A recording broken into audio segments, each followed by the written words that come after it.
Outra pergunta nesse sentido, como lidar com o avanço cada vez maior do futebol estrangeiro, do futebol europeu, principalmente hoje na população brasileira? Um primo meu começou a acompanhar futebol muito tarde, começou a acompanhar futebol de verdade com 17 anos, mais ou menos, corintiano, porém ele torce muito mais pro Barcelona do que pro Corinthians. É a referência dele. Eu falo de Corinthians numa provocação, ele até responde, nada que aflija muito ele, mas o lance dele é o Barcelona. O futebol europeu tem um time para cada país, ele, que é uma geração também, falando um pouco de jogo, que veio do videogame. Eu, que sou um cara que também gosto muito de videogame, cresceu, e a primeira referência dele com futebol não veio de casa, veio do videogame, que é uma mídia que não é nacional, que tem um monopólio quase estrito dos Estados Unidos, e que também traz esse discurso extremamente agressivo, que é o futebol europeu como futebol superior, o que parece ridículo quando você vê, pra quem não acompanha videogame, pode parecer até estranho, mas quando você vai selecionar um time, você tem uma avaliação dos times europeus de primeira divisão, os grandes times com 5 estrelas, 4 estrelas e meia, com os grandes jogadores, os brasileiros ficam numa posição ali de 3 estrelas, quando são lembrados. O que passa uma mensagem de prioridade. O FIFA, que é o maior jogo de futebol mais vendido do mundo hoje, não tem times brasileiros. Depende de um concorrente, que é um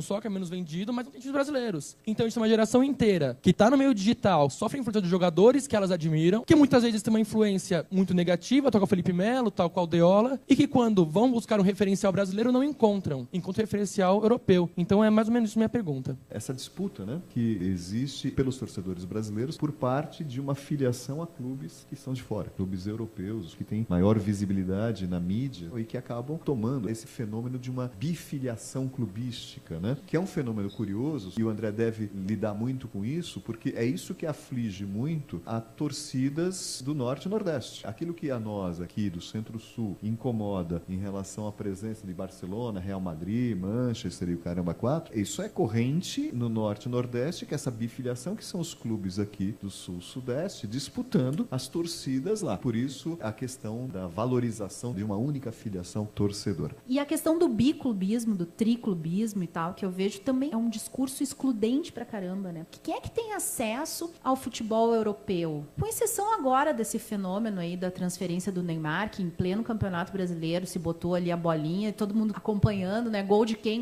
era do Neymar lá na França, que invadiu o jogo do nosso campeonato. Tirando esse excessivo acompanhamento desse jogador específico, é uma forma excludente também. Eu tenho uma galera muito bacana, muito legal, que acompanha o futebol de fora mais do que acompanha o nosso. Mas é uma galera que tem mais poder aquisitivo, que tem o pay-per-view, que compra o produto, que acompanha esse mercado de fora. Então, também se tornou um discurso segregador. Ah, tu não entende nada de futebol europeu? Ah, mas eu sei que o fulano se transferiu para o Beltrano, porque lá na Turquia, porque lá não sei aonde. Então, também não é a nossa realidade, né? Mas é uma realidade que atrai, que seduz justamente por todos os produtos que a gente tem maciçamente. As respostas que tem para as duas perguntas que você fez, ela vem na mesma linha. Quando a gente fala do videogame e do Cartola, eu não acho que ele aliena, mas ele é um instrumento da alienação do futebol. É pelo Cartola, é pelo videogame. Por ali que a gente tem um divisor de águas. Você pode fazer a crítica ao videogame, ao Cartola, você pode jogar. Mas você pode entrar nessa seara e, mano, toda hora lá vou ficar olhando o meu Cartola. Fruto do futebol moderno. Dessa mercantilização no futebol. Se você não pode ir no estádio, você pode escalar o time que você quiser. E aí você nem fala de clubismo, porque,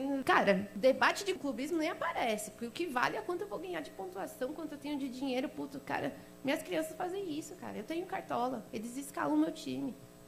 Aí eu faço esse debate na sala de aula com eles. Falo, ó, isso daqui é um produto. A gente está consumindo um produto. Em outros grupos, né, que a gente tem aqui, a gente já debateu também. Ah, se a gente criasse um Cartola livre, você não paga nada, você pega todos os jogadores do mundo inteiro que você quiser e faz. Você ia mudar alguma coisa? Você ia mercantilizar do mesmo jeito, você ia tornar aquilo um objeto do mesmo jeito. O instrumento, ele é horrível. O que você faz com ele, se você usa ele para criticar, aí ok. Se você entra nessa, aí não dá. Na discussão do biclubismo, eu conheço muitos palmeirenses, por exemplo, que torcem para o Juventus como segundo time, ou muita gente que adotou a Portuguesa como segundo time. Essa é uma questão aflitiva. Aparentemente é um apoio a mais, mas ela não é. E a questão de fundo continua sendo a exclusão, a questão do preço dos ingressos e desse processo de modernização excludente que está em curso no futebol brasileiro. Mas era só para colocar uma pitada do ponto de vista de como nós, torcedores, aqueles que aqui são torcedores de grandes clubes do Centro-Sul, Santos, Palmeiras, Corinthians, São Paulo, etc, etc, e mesmo os do Rio, como nós nos sentimos afetados quando aparece uma discussão disputa por essa torcida que vem de fora. Mas nós não nos sentimos afetados quando nós disputamos as torcidas de outras regiões. A gente acha muito legal que nós sejamos uma das maiores torcidas do Nordeste. A gente acha o máximo, acha muito bacana. O que é isso? A gente está invadindo, está ocupando um espaço ali de torcida que é de outros clubes. A gentrificação atinge o Camp Nou e o Santiago Bernabéu também, porque o que tem mais lá hoje em dia é turista. Os dois estádios viraram duas geladeiras. O torcedor do Real Madrid e do Barcelona são afetados por isso também. As classes populares de Barcelona e Madrid se fuderam também. É essa a questão. O mercado do futebol global atinge todo mundo. É bom assim, palavrão ao vivo no YouTube. Isso aqui é legal. 9,